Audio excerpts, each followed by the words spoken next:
Ever catch yourself thinking about money? Like, more than just like, just numbers in a bank account, like how it shapes our choices, like opportunities, even like our sense of like, security in the world. Today we're diving deep into an article by Frederick Osei-Manu called "The 3 Top Money Conversations Worth Having," to explore just that. It's fascinating how often we kind of get caught up, in the day-to-day of managing money without really like examining our relationship with it. Yeah. Manu offers a unique framework. Right. The 3 Ps of money. Okay. That I think will resonate with you. All right, let's unpack these 3 Ps. The first one is provision. Okay. And Manu starts with a powerful quote from Proverbs. All right. Idle hands make one poor, but diligent hands bring riches. He emphasizes work as a primary source of provision. But it's not just about like clocking in and out for a paycheck. Right. He's highlighting the idea of actively participating in your own provision. What are your diligent hands creating in the world? And how is that contributing to your financial well-being? Think about the skills you're using, the value you're adding, maybe even the side hustle you're building. That really shifts the perspective, doesn't it? It's not just about earning. Yeah. But about actively creating and contributing. Exactly. But Manu doesn't stop at traditional work. He brings in family, friends, even strangers and gifts as potential avenues for provision. This reminds me of the concept of social capital, those networks we build based on trust and reciprocity. Have you ever experienced that? Maybe landing a gig through a friend of a friend, or receiving unexpected support from your community when you needed it most. Those connections can open doors to opportunities we might not even see coming. It's like that saying, it's not what you know, it's who you know, but maybe it's more like, it's who knows you and wants to see you succeed. Right. All right, on to the second P. Power. Manu dives right in with a pretty intense quote from Proverbs. The rich ruleth over the poor, and the borrower is servant to the lender. This quote might sound harsh, but it points to the historical and even present-day power dynamics tied to finances. Right. Who controls resources? Often dictates who holds the power. Think about access to loans, mortgages, even basic necessities. Those with greater financial resources often have more options and influence. Manu seems to take a strong stance against borrowing, emphasizing the freedom that comes with financial independence. I can definitely see the appeal of not being beholden to anyone. There's a definite appeal to that autonomy, but it's also important to recognize that responsible borrowing can be a tool, even a strategic one, when used wisely. Think about using a loan to invest in education or start a business that ultimately generates more income down the line. It's about discernment, understanding the terms and potential consequences, and making sure that debt is working for you, not against you. So it's not about fearing debt entirely, but about wielding it wisely. How does your relationship with debt influence your sense of power and freedom? Do you feel in control or like you're constantly playing catch-up? It's a question worth pondering. But let's move on to the final P, and that's protection. Manu paints a vivid picture with another quote from Proverbs. The wealth of the rich is their fortified city. They imagine it a wall too high to scale. He's essentially saying that wealth offers protection.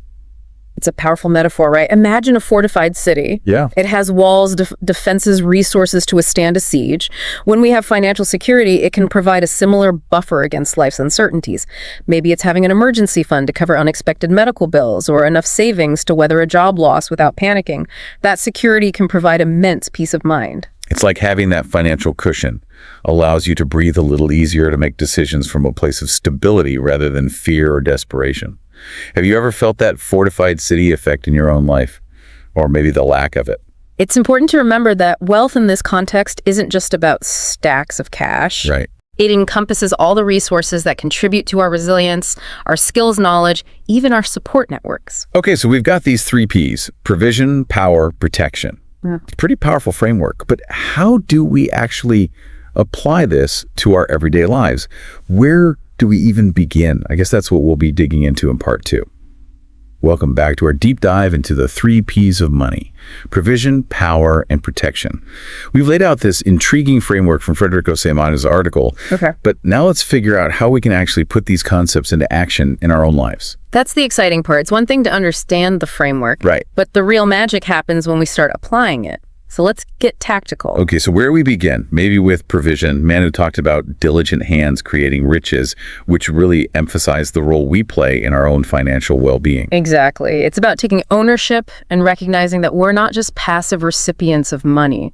We have the ability to actively create value and generate income, whether through traditional employment side hustles or even turning our passions into profitable ventures. Speaking of side hustles, I've been seeing so many people explore different income streams these days. It seems like the gig economy is exploding, with everyone from freelance writers to dog walkers to online tutors finding ways to monetize their skills. It's a fascinating shift, isn't it? And it ties back to Manu's point about diversifying our approach to provision. In today's world, it's less about relying on a single job for life and more about exploring multiple avenues for generating income. It's about identifying your unique skills and talents and finding creative ways to leverage them in the marketplace. It almost feels like having multiple income streams could provide a sense of security in itself. Like if one stream dries up, you've got others to fall back on. Absolutely. And don't forget the power of our networks. Yeah. Manu also highlighted family, friends, strangers, and gifts as potential sources of provision. This goes beyond just asking for handouts. It's about nurturing those relationships, being a supportive member of our communities, and recognizing that sometimes unexpected help can come from the most surprising places. It's like planting seeds in a garden. You never know which one will sprout and flourish, so you tend to them all with care. Okay, so we've talked about diversifying income streams, leveraging our skills, and nurturing our networks.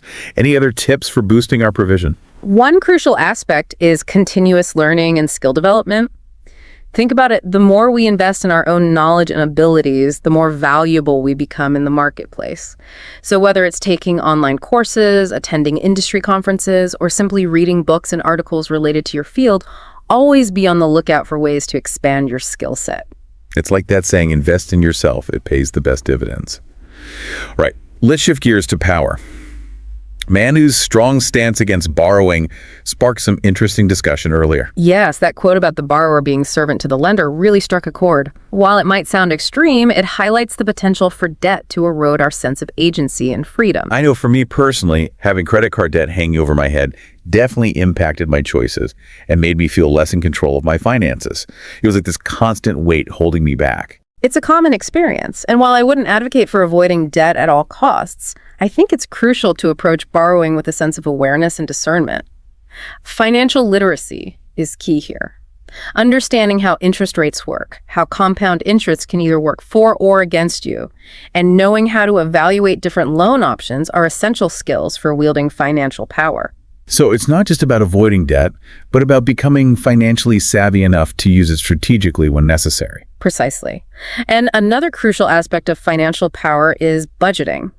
I know it might not sound glamorous, but having a clear understanding of where your money is going, setting financial goals, and tracking your progress can empower you to make choices that align with your values. It's like having a roadmap for your finances, right? Instead of just wandering aimlessly, you've got a destination in mind and a plan for getting there. Exactly. And don't underestimate the power of an emergency fund. Having a cushion of savings to fall back on can make all the difference when unexpected expenses arise. Think about it, if you've got a few months' worth of living expenses tucked away, you're less likely to panic and make impulsive financial decisions when faced with a job loss, medical emergency, or car repair. It's like that feeling of security we talked about with provision. Having an emergency fund is like building a financial fortress that protects you from life's storms. Okay, so we've talked about building financial literacy, creating a budget, and establishing an emergency fund. Any other power moves we should consider? One that's often overlooked is negotiating. Whether it's negotiating a salary raise, a better interest rate on a loan, or even haggling for a lower price on a big purchase, don't be afraid to advocate for yourself and ask for what you deserve. That's a great reminder. So many people shy away from negotiation, but it's a crucial skill for building financial power and maximizing our resources. Okay, let's move on to the final P, protection. Manu used the metaphor of wealth being a fortified city, highlighting the importance of financial security in navigating life's uncertainties. Yes, that metaphor really resonated with me. Think about it. A fortified city has walls to keep out invaders, resources to sustain its people during a siege, and systems in place to ensure their well-being. Financial security can provide a similar sense of protection in our lives. It's like building a financial moat around ourselves, right? To safeguard against unexpected challenges and create a sense of stability and peace of mind. Exactly. And just like a fortified city needs multiple layers of defense, Financial protection involves a multifaceted approach. Investing for the long term is a key component. Whether it's contributing to a retirement account, exploring index funds, or even venturing into real estate, having a long-term investment strategy can help you build wealth over time and create a sense of financial security for the future. So it's not just about saving for a rainy day, but about actively growing our resources over time. What are some other ways we can build that financial fortress? Protecting our existing assets is crucial. This could involve having adequate insurance coverage, whether it's health insurance, car insurance, or homeowners insurance. It's also about taking steps to safeguard our identity and personal information from theft and fraud. Those are important points. It's easy to overlook the importance of insurance until we actually need it, and identity theft can be a nightmare to deal with. And let's not forget about estate planning. Creating a will or trust, even if you're young and healthy, can provide peace of mind knowing that your loved ones will be taken care of according to your wishes should something unexpected happen. Okay, so we've got long-term investing, asset protection, and estate planning as key pillars of financial protection. What else should we be thinking about? One aspect that Manu emphasizes is generosity. It might seem counterintuitive to think about giving money away as a form of protection, but hear me out. When we use our resources to support causes we care about, to help those in need, or to contribute to our communities, we're not just making a positive impact on the world around us. We're also cultivating a sense of purpose and meaning that can enrich our own lives and contribute to our overall well-being. It's like that saying, the more you give, the more you receive. Okay, so we've covered a lot of ground here. We've explored practical strategies for boosting our provision, wielding our power wisely, and building layers of protection in our lives. It's pretty empowering stuff, wouldn't you say? Absolutely. But before we wrap up part 2, there's one more crucial element that Manu emphasizes throughout his article, and it's something we haven't explicitly discussed yet. Ooh, a bonus P. I'm intrigued. Tell me more. Well, it's not so much a P as an underlying principle that informs all three. Purpose. Purpose. How does that tie into the 3 Ps of money? If you think about it, provision, power, and protection are all ultimately about creating a life that is aligned with our values and goals. They're tools that can help us achieve our purpose, whatever that may be. That makes a lot of sense. Yeah. It's not just about accumulating wealth for wealth's sake. What about using our financial resources to live a meaningful and fulfilling life? Exactly. So as we wrap up part 2 of our deep dive, the question I want to leave you with is this. What is your purpose? And how can the 3 Ps of money, provision, power, and protection, help you achieve it? That's a powerful question to ponder. And I think it's the perfect segue into part 3 of our deep dive, where we'll explore how to align our financial goals with our overall life purpose. Stay tuned. Welcome back to our deep dives into Frederick Osei-Manu's 3 Ps of money. We've explored provision, power, and protection, what they mean, how they can empower us, and even some tactics to cultivate them. But as we wrap up, we need to tie it all back to that intriguing concept we introduced at the end of part 2. Right. Because what good are provision, power, and protection if they aren't serving something larger, something truly meaningful to you, P? Think of those 3 Ps as tools, not the end goal in themselves. Now, to help us connect those dots, how do we bridge the 3 Ps with this bigger idea of purpose when it comes to money? Okay, so imagine this. Provision becomes more than just a paycheck when it fuels work you're passionate about. Okay. Power isn't just about control, but the freedom to make choices aligned with your values. And protection isn't hoarding resources, but creating a foundation so you can pursue your goals without constant fear. So the 3 Ps become almost like building blocks for the life we envision, the life that reflects our deepest purpose. It's not just about financial success, but about aligning our money with what truly matters to us. Exactly. Remember how Manu ended his article with a call to action, to do something meaningful with your money, but meaningful is personal, right? What resonates with one person might not matter to another. That's where purpose acts like a compass guiding our financial decisions. It's not just about earning more, but earning in a way that feels aligned, that contributes to something we believe in. Think about the impact that shift in perspective could have. Imagine a world where money decisions are driven not just by fear or scarcity, but by a desire to make a positive impact, to leave the world a little better than we found it. Wow, that's a powerful image. But it can feel overwhelming. How do we actually connect those everyday money choices to this larger sense of purpose? Where do we even begin? It starts with clarity. What truly matters to you? What are your core values? What kind of legacy do you want to leave? What problems in the world do you feel most drawn to addressing? It's almost like crafting a personal mission statement, but for our finances. Once we have that compass, how do we translate those values into action? Let's revisit the 3 Ps. Think about provision. Are you in a job that feels soul-sucking, or are you using your talents in a way that feels fulfilling, even if it means taking a calculated risk or exploring a less conventional path? So many people are stuck in jobs they hate just for the paycheck. What if provision could be about more than just survival? What if it could fuel our purpose? That's the question to ask yourself. And then there's power. Are you using your financial resources to gain control over your time and energy so you can focus on what truly matters? Are you investing in your own growth and development so you can contribute at a higher level?